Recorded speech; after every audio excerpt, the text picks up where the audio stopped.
Jaunpur Lok Sabha seat से महाराष्ट्र के पूर्व गृह राज्य मंत्री जौनपुर के निवासी कृपाशंकर सिंह को भारतीय जनता पार्टी द्वारा प्रत्याशी घोषित करने से खाटी भाजपाइयों और दावेदारों को भले ही ठेस पहुंची है, लेकिन कृपाशंकर को मैदान में उतारकर भारतीय जनता पार्टी ने जौनपुर से लगायत महाराष्ट्र तक निशाना साधा है।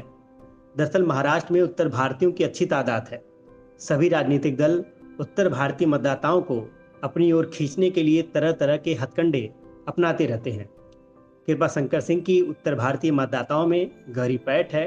कृपाशंकर के जरिए बीजेपी उत्तर भारतीयों का ज़्यादा से ज़्यादा वोट अपने पक्ष में करने की फिराक में है। मुंबई महाराष्ट्र में उत्तर भारतीयों की संख्या करीब 40% तथा वोटरों की तादाद 30% है, जो वहां की सियासत में अहम भूमिका निभाते हैं। ज़्यादा से ज़्यादा सीटें जीतने के लिए उत्तर भारतीयों का साथ जरूरी है, इसलिए उन्हें लुभाने के लिए सभी पार्टियां नई नई योजनाएं बनाती रहती हैं। जिसके साथ उत्तर भारतीय रहते हैं उनकी जीत पक्की हो जाती है। कांग्रेस ने कृपाशंकर सिंह के जरिए उत्तर भारतीयों को अपने साथ जोड़कर जनाधार मजबूत किया था। अब कृपाशंकर सिंह बीजेपी के साथ हैं। 2024 लोकसभा चुनाव के लिए बीजेपी ने 370 तथा सहयोगी दलों को मिलाकर 400 सीट जीतने का लक्ष्य रखा है। एक एक सीट के लिए पार्टी द्वारा अलग अलग रणनीति तैयार की गई है। महाराष्ट्र में पिछले लोकसभा चुनाव में बीजेपी और शिवसेना की युति ने 48 में से 41 सीटें जीती थी। उद्धव ठाकरे का साथ छूटने के बाद बीजेपी नए सहयोगियों की तलाश में थी। शिवसेना से अलग हुए एकनाथ शिंदे गुट के साथ बीजेपी ने सरकार बनाई। एनसीपी के शरद पवार के भतीजे अजित पवार को पार्टी में शामिल किया। कड़वी घूंट के साथ पूर्व मुख्यमंत्री अशोक चव्हाण को भी स्वीकार किया। ज्यादा से ज्यादा सीटें जीतकर बीजेपी की मंशा लक्ष्य भेदने के साथ अपने पूर्व सहयोगी उद्धव ठाकरे को आईना दिखाना है। भाजपा कैडर आधारित मजबूत संगठन वाली पार्टी है, जहां उम्मीदवार से अधिक पार्टी का मापदंड चलता है।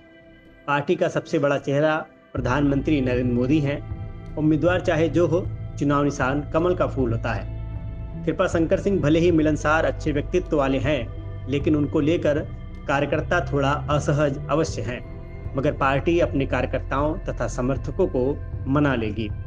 समीकरण का हवाला देकर पार्टी जौनपुर सीट के दावेदारों को भी मनाने में कामयाब होगी। जौनपुर लोकसभा सीट पर पूर्व सांसद धनंजय सिंह पूरी मजबूती के साथ चुनाव में उतरने की तैयारी में हैं।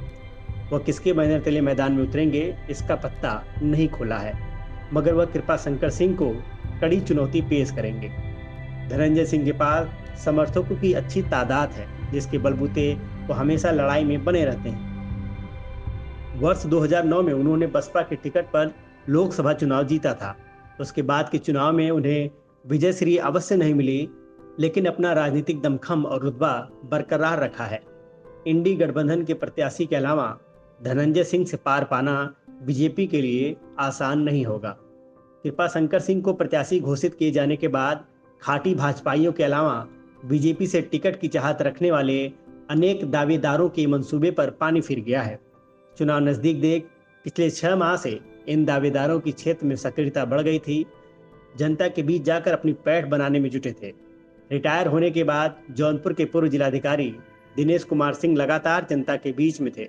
प्रशासनिक सेवा से इस्तीफा देकर अभिषेक सिंह भी भाजपा से टिकट की चाह में थे। इसके अलावा कई व्यापारी, डॉक्टर भी अपना बैनर पोस्टर लगाए थे। सभी को निराशा हाथ लगी है।